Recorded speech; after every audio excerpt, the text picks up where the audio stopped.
Yo, yo, yo, Hollow Knight Nation, yeah, yeah, yeah, yeah, Hollow Knight Nation, Hollow Knight Nation, yeah, yeah, yeah, yeah, yeah, yeah, yeah, yeah, yeah, Hollow Knight, Hollow Knight, Hollow Knight, Hollow Knight, Hollow Knight, Hollow Knight. Nation, nation, Hollow Knight Nation, yo, yo, yo, yo, yo, yo, Hollow Knight Nation, yeah, Hollow Knight Nation, oh yeah, Hollow Knight Nation, oh yeah, Hollow Knight Nation, yeah, yeah. Hollow Knight Nation, yeah! Hollow Knight Nation, yeah!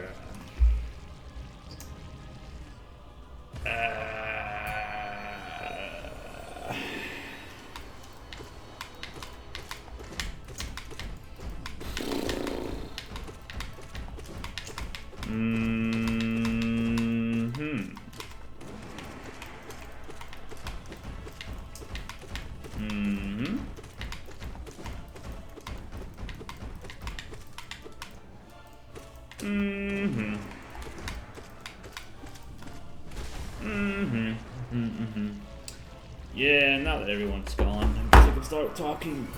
Yeah.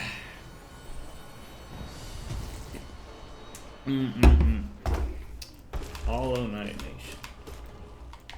Dude, I have no idea what to talk about. I guess talk about Rain World.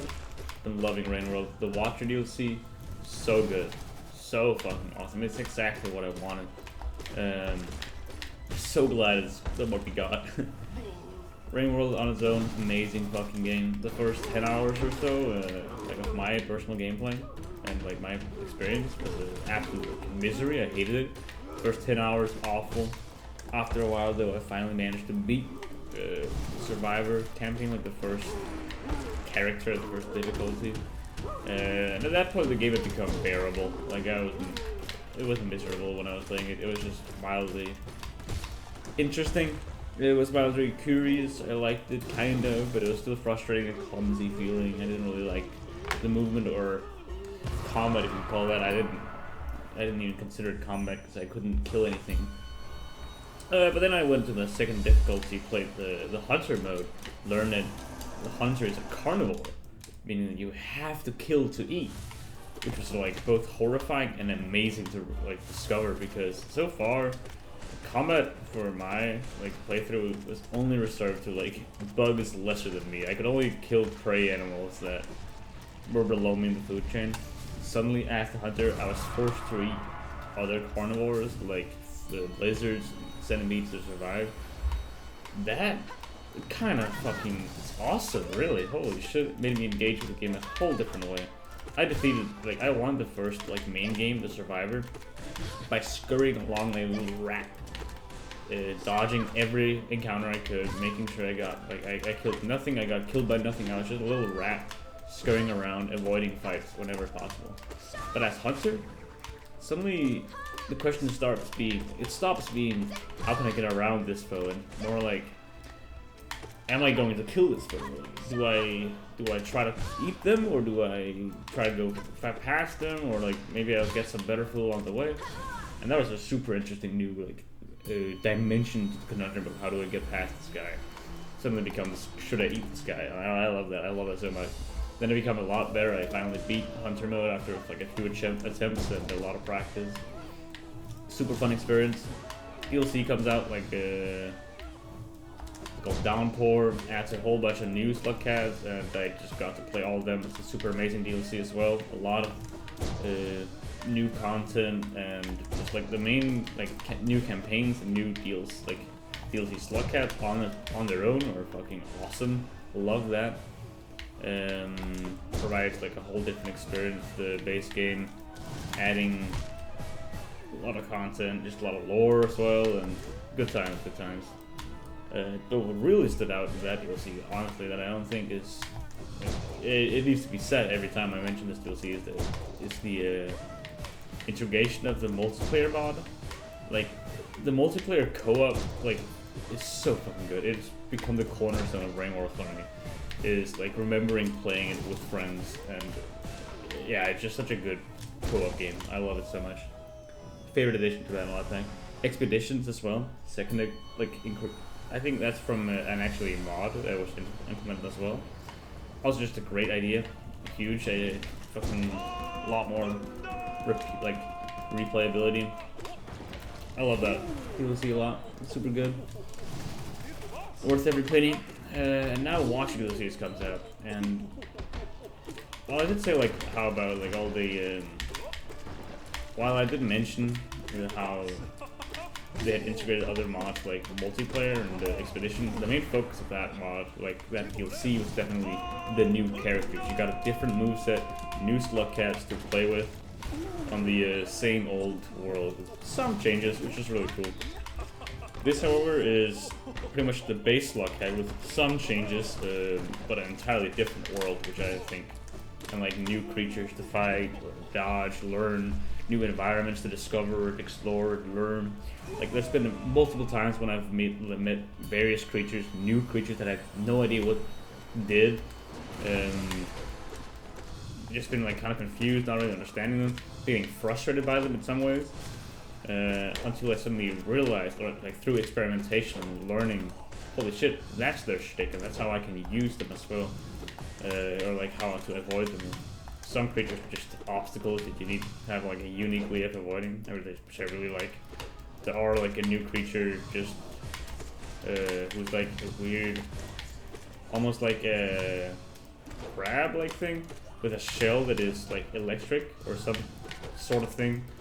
Whatever it does, it like kind of stuns you whenever you touch it, and they like to like a bunch of them cluster up around openings and like important passageways, making it so that you can't pass without like trying like colliding with them. And if you do that, you just get stunned, and you throw the rocks and the spears at them.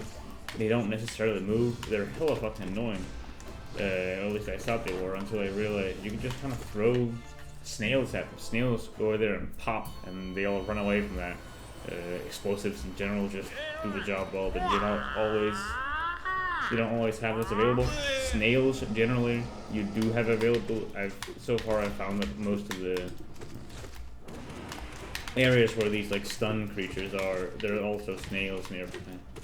Admittedly, I do remember some of them where they aren't, but I don't know. It's been a while since I've genuinely gotten stuck behind a bunch of those, so I guess I've just learned to deal with them, which I love. That's like one example. There's a lot more different creatures and just a lot more different environments, and I haven't even fully explored all of them. It's just been a blast. I'm taking it real slow. I'm like going to a new environment, kind of exploring the whole thing, seeing a few different passageways to go and like continue.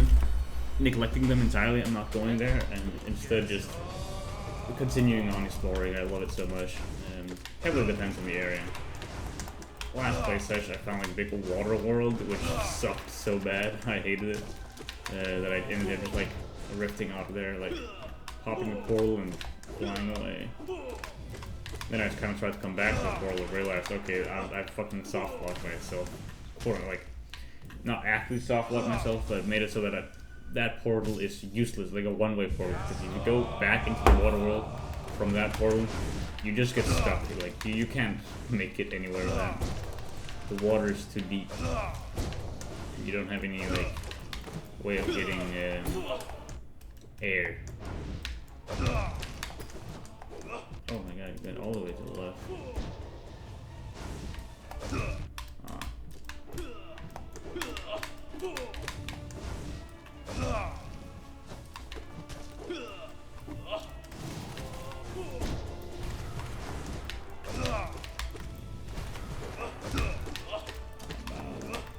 The DLC. I'm considering like writing an actual review for like old Rain World, base Rain World, and Downpour, and then also Watcher. I feel like in general I should write some Steam reviews because I look at them a lot when buying games. I do have some strong opinions about certain like few games, so I should probably like write them down. will help other people, help like support the games I love, while also allowing me to kind of vent, I guess, like communicate my love for something, express myself. I feel like it's a good idea. It helps everyone. It might be enjoyable to do. With Rain World, I'd probably go like, yeah, first 10 hours were pure misery, hated it. After giving up a few times, I finally stuck through it, and the game became bearable and suddenly lovable. After finally finishing this like survival campaign, I went on to Hunter, where I learned to go from loving it to adoring the game. I don't know, something like that. As I was forced to learn the combat mechanic and movement, which I originally, I don't know, something like that. Originally it felt clumsy, suddenly became intuitive and incredibly deep.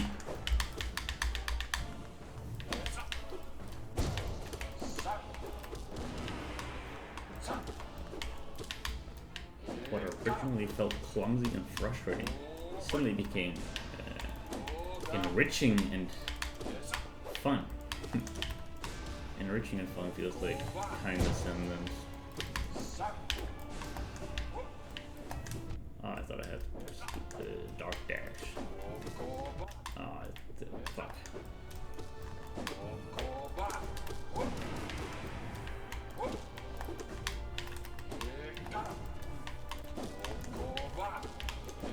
Fuck. Again. Alright.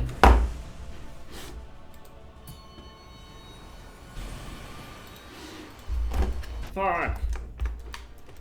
On a different monitor. Replying to a message. Fuck! I have no excuse for that.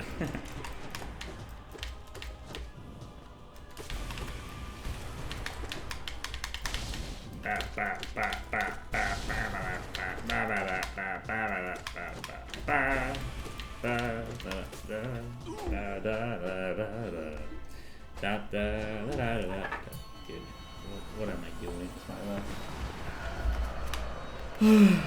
Oh.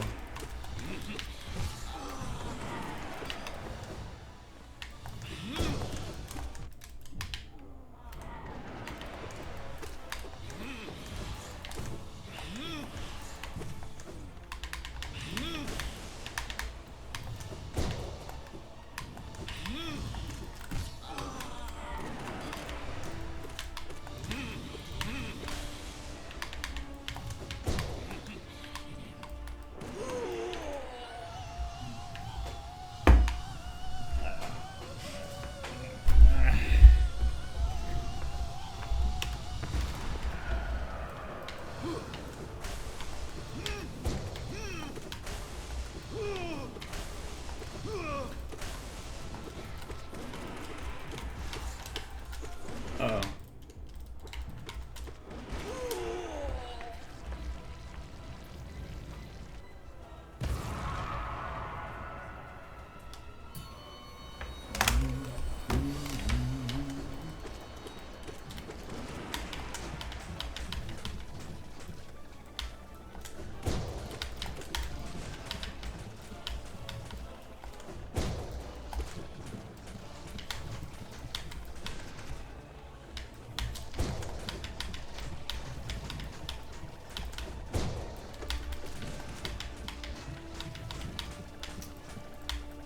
Oh, fuck. This might be the end here, actually. I recognize it. I see the pattern. I'm gonna lose now. Oh, no. That's all wrong. Prophecy was a lie. Dude, more stories should have, like, instead of have prophecies that are just flat out lies. A really good book I read called The Heroes by Joe Abercrombie. All about like various people around a hill in the north and part of some world. The hill was just called The Heroes, based on some old heroes everyone's forgotten. Doesn't really matter. Point is, there's a war going on in that place, and one of the soldiers, one of the warriors, is known as Wern of Bly. He's like this outrageous incredibly talented barbarian guy. Runs around with no shirt, no armor, no nothing, with a big ass fucking sword. He's got a slogan, kind of like words of wisdom, called like he claims that wearing armor is the first like sign of defeat, because the act of wearing armor is like admitting to yourself that you're gonna get hit. So not wearing armor is like admitting to yourself you're not getting hit. I don't know. He's got some wild ass claims. Generally, like a really kind of nut job. But one of the interesting things about him is that he's part of this story because a weird old shaman lady, far back in his backstory, we never met her, told her that his destiny was going to be decided by a man who like choked on a nut or some shit.